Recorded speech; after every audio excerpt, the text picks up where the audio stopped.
ব্যবসায়িক বিক্রি বাড়াতে গ্রাহকদেরকে তিনি প্রতিনিয়ত বিভিন্ন বড় বড় আইটেম সম্পর্কে প্রতারণা করতেন। তিনি তার এই ইবেলির মাধ্যমে mobile, TV, fridge, AC, motorbike, এমনকি গাড়িও বিক্রি করেছেন।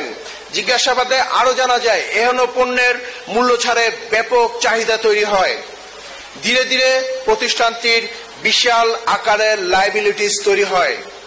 গ্রেফতারকৃত জানায়, ব্যবসায়িক অপকৌশল ছিল নতুন গ্রাহকের উপর দায় চাপিয়ে দিয়ে পুরাতন গ্রাহকদের আংশিক অর্থ ফেরত অথবা পণ্য ফেরত দিতেন, যার তার এই দায় ট্রান্সফারের দূরসন্ধিমূলক অপকৌশল চালিয়ে তিনি এভাবে প্রতারণা করে আসছিলেন। প্রতিষ্ঠানটির নেটওয়ার্কে যত গ্রাহক তৈরি হয়, লায়াবিলিটিস তত বৃদ্ধি পেতে থাকে। গ্রেফতারকৃত রাসেল জেনে শুনে এই নেতিবাচক স্ট্র্যাটেজি গ্রহণ করেছেন বলে জিজ্ঞাসাবাদে জানান। গ্রেফতারকৃত রাসেল জানায়, বিদেশি একটি ই কমার্স প্রতিষ্ঠানকে লোভনীয় অফার 1:2 এটা আলোকে সে প্রথমত ইবেলি কার্যক্রম শুরু করে। ব্যবসায়িক ভবিষ্যৎ পরিকল্পনা সম্পর্কে গ্রেফতারকৃত রাসেল জানায়, প্রথমত তিনি একটি ব্র্যান্ড তৈরির পরিকল্পনা করেছিলেন। পরবর্তীতে কোনো আন্তর্জাতিক প্রতিষ্ঠান বা কোনো দেশীয় বড় প্রতিষ্ঠানের কাছে দায় সহ বিক্রি করে দেওয়ার একটি পরিকল্পনা ছিল তার। একইভাবে তার শেয়ার মার্কেটে তার একটি অন্তর্ভুক্তির প্রচেষ্টা ছিল। 3 বছর পূর্ণ হলেই তিনি শেয়ার মার্কেটে অন্তর্ভুক্ত হতেন বলে আমাদেরকে জানান। এছাড়া বিভিন্ন সময়ে তিনি দায় মেটানোর অজুহাতে সময় নিয়েছেন, এটা তার একটি অপকৌশল মাত্র। সর্বশেষ তিনি দায় মেটাতে না পারলে তিনি দেউলিয়া ঘোষণা করার একটি পরিকল্পনা নিয়েছিলেন। জিজ্ঞাসাবাদে রাসেল আরো জানায় যে তিনি পরিকল্পিতভাবে এই ব্যবসা করে আসছিলেন। এই ব্যবসাটি একটি পরিবার নিয়ন্ত্রিত ব্যবসায়িক প্রতিষ্ঠান ছিল। প্রতিষ্ঠানের গঠনতন্ত্রে স্বচ্ছতা ছিল না, তাছাড়া প্রতিষ্ঠানে কোনো জবাবদিহিতাও ছিল না। ফলে ক্রমান্বয়ে প্রতিষ্ঠানটির দায় বৃদ্ধি পেতে থাকে এবং বর্তমানে এই অচল অবস্থার সৃষ্টি হয়। ইবেলির নেতিবাচক ব্যবসায়িক স্ট্র্যাটেজি উন্মোচিত হওয়ায় অনেক সরবরাহকারী প্রতিষ্ঠান এবং গেটওয়ে প্রতিষ্ঠান ইবেলি থেকে সরে এসেছে। ব্যবসায়িক উত্তরণ নিয়ে তিনি নিজেও সন্দিহান ছিলেন। এর উত্তরণের ব্যাপারে তিনি আমাদেরকে কোনো সুনির্দিষ্ট পরিকল্পনা বলতে পারেননি। গ্রেফতারকৃত রাসেল এবং নাসরিনের বিরুদ্ধে আইনানুগ ব্যবস্থা প্রক্রিয়াধীন। ধন্যবাদ।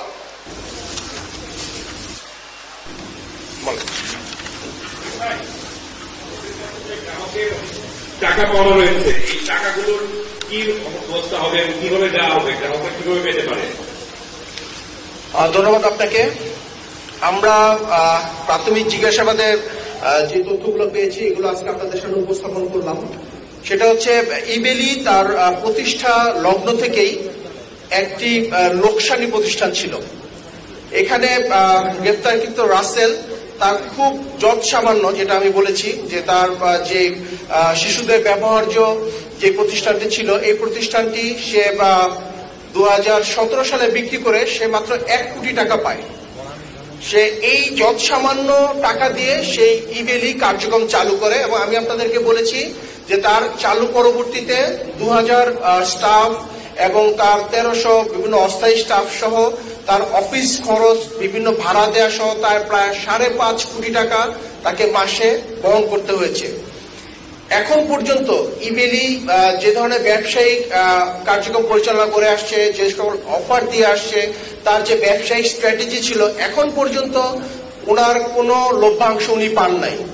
সম্পূর্ণটাই তিনি যারা পূর্বে ইনভেস্ট করেছে তাদেরকে ওনার যে ব্যবসায়িক স্ট্র্যাটেজি ছিল 7 থেকে 45 দিনের ভিতরে উনি তাদের পণ্য ফেরত দিবেন যারা ক্রয় করেছেন, যেটা 6 মাস 1 বছর পর্যন্ত উনি লিঙ্গারিং করতেন এবং 6 মাস 1 বছর পরে যারা পুরাতন গ্রাহক বা পুরাতন কাস্টমার হয়তো 100 জন থেকে 5 জন বা 10 জনকে দিতেন। এইভাবে আংশিকভাবে উনি দিতেন এবং যারা নতুন কাস্টমার তাদেরকে উনি দিতেন না।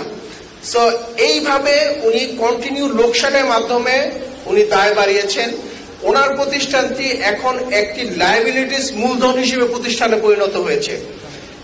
সো এখন পর্যন্ত উনি নিজে কিভাবে এই সকল অর্থ দিবেন এই সংক্রান্ত কোনো সদুত্তর উনি দিতে পারেন নাই। প্রাথমিক জিজ্ঞাসাবাদ উনি আমাদেরকে বলেছেন।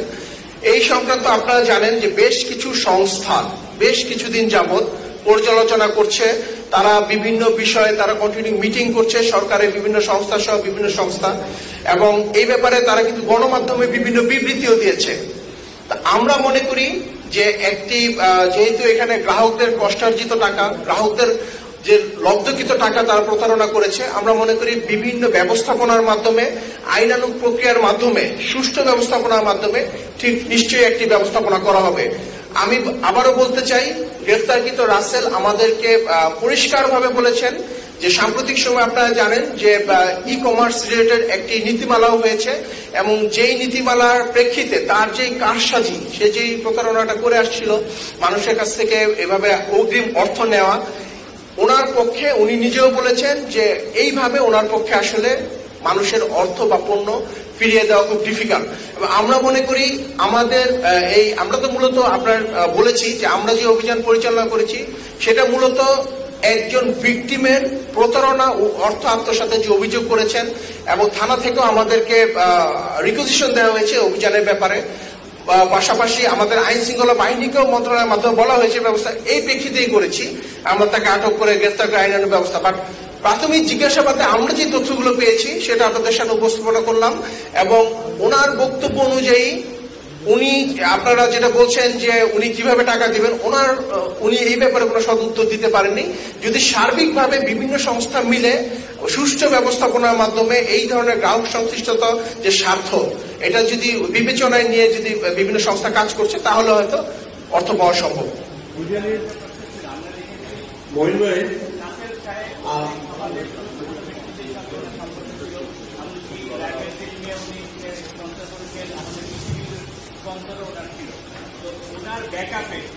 বাংলাদেশের বড় বড় প্রভাবশালীরা আছে কিনা, আপনাদের ওনার যে জিজ্ঞাসাবাদে এই তথ্য পেয়েছেন কিনা, কারা পেট্রোনাইজ করেছে? প্রাথমিক জিজ্ঞাসাবাদে আমরা দেখেছি the ইভেলি company itself, it was a one-man show.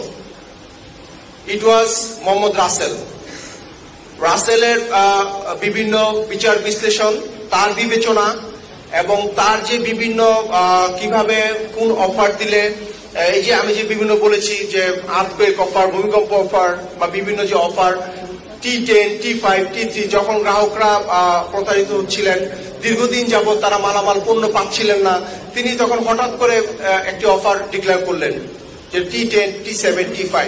এই T10, T7, T5 এর মাধ্যমে উনি সাধারণ পণ্য, টুথপেস্ট, টুথব্রাশ, এই জাতীয় পণ্য উনি ফেরত দেওয়া শুরু করলেন।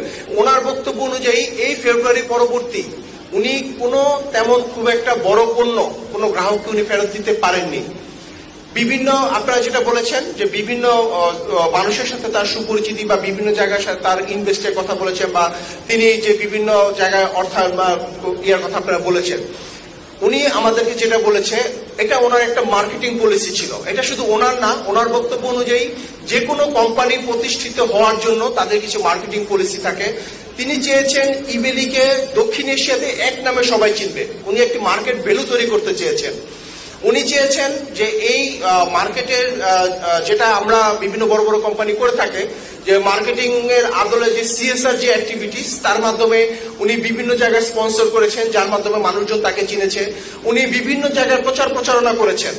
বাট আমি যেটা বলতে চেয়েছি যে এই প্রচারণা বা ওনার যে CSR অ্যাক্টিভিটিস, ওনার যে একটা মার্কেটিং ভ্যালু তৈরি করা, সম্পূর্ণটাই সাধারণ জনগণের কষ্টার্জিত লব্ধিকৃত অর্থের মাধ্যমে উনি করেছেন।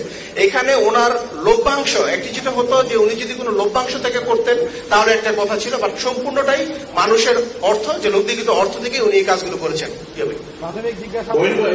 আপনি শুরুতে যে বিষয়টা বললেন অর্থ ফেরত দেওয়ার বিষয়ে, আমার প্রশ্ন হলো যে তার দেনা 403 কোটি টাকা, এবং তার কিছু নিজের সম্পদ রয়েছে, জায়গায় সম্পত্তি রয়েছে, এবং ইভেলে গ্রাহকদের কাছ থেকে বেশ কিছু টাকা পৌঁছে দিয়েছে। সবকিছু মিলিয়ে গ্রাহক যদি যে পরিমাণ টাকার পরিমাণ সেটা কি শোধ করা সম্ভব নাকি তার স্থাবর থেকে সব সম্পত্তি নিয়ে?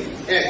সেকেন্ড কোশ্চেন হচ্ছে তার উদ্দেশ্য সম্পর্কে আপনি বলেছেন যে লাস্ট পর্যায়ে সে দেউলিয়া ঘোষণা করত প্রতিষ্ঠানটি, তো এই শেষ উদ্দেশ্য ছিল নাকি দেশ থেকে পালানো কিংবা টাকা পাচারের মতো কোন প্রমাণ আপনারা পেয়েছেন তার কাছ থেকে? ধন্যবাদ আপনাকে। তার উদ্দেশ্য সম্পর্কে আমি যেটা আপনাদেরকে একটি একটি করে বলেছি, প্রথম উদ্দেশ্য ছিল একটি ব্র্যান্ড ভ্যালু তৈরি করা, যার মাধ্যমে তার একটি ন্যূনতম উদ্দেশ্য ছিল অ্যাটলিস্ট দক্ষিণ এশিয়াতে সে একটি মানে সিঙ্গেল কোম্পানি হিসেবে তাকে সবাই চিনবে এবং বিভিন্ন বিদেশি প্রতিষ্ঠান, যে নামকরা প্রতিষ্ঠান যারা ই কমার্সে বিনিয়োগ করেন, তাদেরকে উনি বিনিয়োগে আনবেন এমন একটি আশা ছিল। এবং উনি প্রচুর বিদেশে গিয়েছেন, বিভিন্ন দেশে গিয়েছেন, এশিয়া, দক্ষিণ এশিয়া, ইউরোপের বিভিন্ন দেশে বিভিন্ন ই কমার্সে যারা ইনভেস্ট করে তাদের কাছে উনি গিয়েছেন এবং তাদেরকে তিনি এই যে তার যে গ্রাহক সংখ্যা যেটা এখন 44 লাখ, যেটা উনি বিভিন্ন সময় বলেছিলেন যে এটা 70 লাখ পর্যন্ত ছিল, এটা উনি বলেছেন বিভিন্ন সময়, এইটার মাধ্যমে উনি ওনাদেরকে প্রলুব্ধ করার চেষ্টা করেছেন যে এখানে ইনভেস্ট করার ব্যাপারে। পরবর্তীতে আপনারা জানেন দেশীয় বিভিন্ন কোম্পানিও এখানে ইনভেস্ট করার মতো প্রলুব্ধ হয়েছিল, বাট তারা যখন তার ভিতরে প্রবেশ করেছে, যখন তারা ভিতরে দেখেছে দেনা সহ যে দায়বদ্ধতা, লাইবিলিটিস যখন দেখেছে, তখন তারা দেখেছে যে অ্যাকচুয়ালি এখান থেকে উত্তরণ ইট ইজ ভেরি ডিফিকাল্ট। তো এই প্রেক্ষিতে যেটা রাসেল যেটা করছিল সেটা আপনাকে বললাম যে মার্কেটকে গ্র্যাব করা, ওনার আরো গ্রাহক বাড়ানোর একটি প্ল্যান ছিল। তারপরে শেয়ার মার্কেটে ওনার ইনভেস্ট করার প্ল্যান ছিল, শেয়ার মার্কেটে অন্তর্ভুক্ত হওয়ার একটি প্ল্যান ছিল। এবং উনি এট দ্য এন্ড যেটা বলেছেন যে ওয়ার্ল্ডে তো অনেক কোম্পানি আছে যারা বিভিন্ন সময় দায়ের অবস্থায় দেউলিয়া ঘোষণা করেছে। উনি আমাদেরকে সরাসরি বিদেশে পালিয়ে যাওয়ার ব্যাপারে উনি আমাদেরকে কোনো বক্তব্য উনি বলেননি ওনার জিজ্ঞাসাবাদে, বাট উনি বলেছেন উনি কনফিডেন্ট ছিলেন যে উনি হয়তো আস্তে আস্তে পরবর্তীতে বিভিন্ন প্রতিষ্ঠানকে উনি এই ব্যবসার সাথে সংযুক্ত করতে পারবেন। উনি কিন্তু ওনার নিজের যে বর্তমান লাইবিলিটিস দায়, যে নিজের যে সম্পদ, নিজের যে বিভিন্ন গ্রাহকদের টাকা, এইটা বর্তমান অবস্থায় উনি যে লাইবিলিটিস ফেরত দিতে পারবেন এইটার ব্যাপারে তিনি সন্দিহান ছিলেন এবং এই ব্যাপারে উনি যথেষ্ট সন্দিহান ছিলেন। ওনার যে অ্যাসেট আছে, যে পরিমাণ আছে, এটা উনি পারার কথা বলেন নাই। উনি বলেছেন যে উনি আশাবাদী ছিলেন যদি ওনার গ্রাহক সংখ্যা আরো বাড়বে, এই প্রেক্ষিতে উনি বিভিন্ন বিদেশি যে কোম্পানি সেখানে ওনাকে ইনভেস্ট করতে উনি রাজি করাতে সক্ষম হবেন এবং পরবর্তীতে উনি এই দায় সহ, এটা ওনার একটা বড় টার্গেট ছিল, এই দায় সহ বা এই লাইবিলিটিস সহ উনি এই কোম্পানিকে, যেহেতু একটা অনেক বহুল প্রচারিত একটি কোম্পানি থাকবে, উনি একটা প্রতিষ্ঠিত বিদেশি কোম্পানির কাছে সেল করে দেওয়ার একটি বড় পরিকল্পনা তার মধ্যে ছিল। আপনারা ওনার সম্পদ কোথায় কোথায় পেয়েছেন? খাবারে, বনানী, গুলশান বা দুবাই পেয়েছেন? এখন পর্যন্ত উনি আমাদেরকে প্রাথমিক জিজ্ঞাসাবাদে যেটা বলেছে যে ওনার অ্যাকচুয়ালি আমরা ওনাকে যে গ্রেফতার করেছি বা ওনার যে অফিস ধানমন্ডিতে, সাভারে যে ওয়ার হাউস, সবকিছু ভাড়াকৃত, সবকিছু ভাড়া করা হয়েছে। শুধুমাত্র পৈতৃক ভাবে এবং উনি নিজেও করেছেন, সাভারে বিভিন্ন জমি জমা রয়েছে, যেটা ওনার জিজ্ঞাসাবাদে বা ওনাকে জিজ্ঞাসাবাদে উনি আমাদেরকে বলেছেন সেটা 7 থেকে 8 কোটি টাকা পরিমাণ। বনানী, গুলশানে ফ্ল্যাটগুলো পেয়েছেন? ওনার নিজের নামে কোনো ফ্ল্যাট নেই, উনি আমাদেরকে বলেছেন। দুবাইতে, বিশেষ করে দুবাই, সিঙ্গাপুর, এখানে তার কোনো বিজনেস কানেক্টিভিটি আছে কিনা বা সেখানে কোনো বিজনেস প্রতিষ্ঠান উনি করেছেন কিনা, দুবাই এবং সিঙ্গাপুর? আচ্ছা, ধন্যবাদ আপনাকে। গ্রেপ্তারকৃত রাসেল আমাদেরকে প্রাথমিক জিজ্ঞাসাবাদে যেটা বলেছে যে বিভিন্ন সময়ে তার ব্যবসায় আকৃষ্ট করার জন্য বিভিন্ন লোকজনকে বা বড় বড় ব্যবসায়ী প্রতিষ্ঠানকে উনি বিভিন্ন দেশে গিয়েছেন, বিভিন্ন দেশে গিয়েছেন। উনি দুবাই গিয়েছেন, সিঙ্গাপুর গিয়েছেন, ইভেন উনি ইউরোপের বিভিন্ন দেশে গিয়েছেন। বাট ওনার বক্তব্য অনুযায়ী এখন পর্যন্ত কোনো কোম্পানির সাথে ওনার সরাসরি কোনো বিজনেস হয়নি, মানে এখন পর্যন্ত কোনো কোম্পানি ওনার সাথে বিজনেসে যুক্ত হয় নাই এবং কোনো ধরনের কোম্পানির সাথে তিনিও যুক্ত হন নাই। ওনার বক্তব্য অনুযায়ী বিদেশে এখন পর্যন্ত তিনি কোনো কোম্পানি বা কোনো ফ্ল্যাট বা এই জাতীয় কোনো কিছু চালু করেন নাই।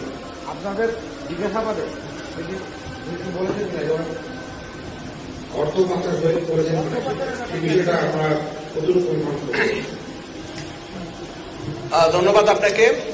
প্রাথমিক জিজ্ঞাসাবাদে উনি আমাদেরকে এই ধরনের অর্থ পাচার সংক্রান্ত কোনো তথ্য উনি আমাদেরকে দেন নাই। বাট যেহেতু আমি প্রথমেই বলেছি সরকারের বিভিন্ন সংস্থা এই ব্যাপারে তদন্ত করছে এবং তারা এটা নিয়ে কাজ করছে, দুদক সহ বিভিন্ন সংস্থা, বাণিজ্য মন্ত্রণালয়, স্বরাষ্ট্র মন্ত্রণালয়ের বিভিন্ন সংস্থা। এবং আপনারা জানেন যে অর্থ পাচার বা ব্যাংকিং সেক্টরের মাধ্যমে কোনো পাচার হয়েছে কিনা এই ক্ষেত্রে বাংলাদেশ ব্যাংকের ফিনান্সিয়াল ইন্টেলিজেন্স ইউনিটও কাজ করার সুযোগ রয়েছে। তার মাধ্যমেও তারা যাচাই বাছাই করতে পারবে যে তার কোনো ধরনের অর্থ অন্য কোনো দেশে পাচার হয়েছে কিনা। আর প্রাথমিক জিজ্ঞাসাবাদ উনি আমাদেরকে বলেছেন, উনি আমাদেরকে যেটা বলেছেন যে এ পর্যন্ত কোনো অর্থ উনি বিদেশে পাচার করেন নাই। উনি বড় ধরনের লসে ছিলেন, এটা স্পষ্ট। উনি জানতেন যে উনি ভুল করছেন এবং ক্রমাগত লস দিয়ে যাচ্ছেন। তারপরেও উনি বড় একটা ঝুঁকি দিলেন এবং আমরা দেখলাম যে তাকে বেশ কিছুদিন সময় দেওয়া হচ্ছিল, 6 মাসের একটা কথা বলা হচ্ছিল এবং অনেক প্রতিষ্ঠান বলছে যে তারা চায় যে রাসেল ব্যবসা করুন, ব্যবসা করতে পারলে ঘুরে দাঁড়াবে এবং তিনিও সে আপনাদের উদ্দেশ্যে কথা বলেছেন।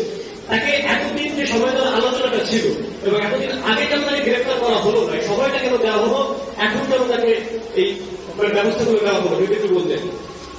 প্রথমত যেটা আপনি বলেছেন যে তাকে কেন আগে গ্রেফতার করা হয়নি, এটা আপনি যে কোশ্চেনে আসি, সেটা হচ্ছে আমরা স্পষ্টভাবে বলেছি গতকালকে ওনার বিরুদ্ধে একটি মামলা হয়েছে, যেটা প্রতারণা ও অর্থ আত্মসাৎ সংক্রান্ত মামলা হয়েছে, এর প্রেক্ষিতে আমরা গ্রেফতার করেছি। এটা এক প্রথমত। দ্বিতীয়ত হচ্ছে যে আপনারা জানেন যে ওনার এই প্রতিষ্ঠান সম্পর্কে বিভিন্ন সংস্থা তারা গঠনমূলক বিভিন্ন তদন্ত করে আসছিল, তারা পর্যালোচনা করে আসছিল যে এই সংস্থার অর্থ এবং যে গঠনমূলক কার্যক্রম সম্পর্কে তারা নিয়মিত তদন্ত করে আসছিল।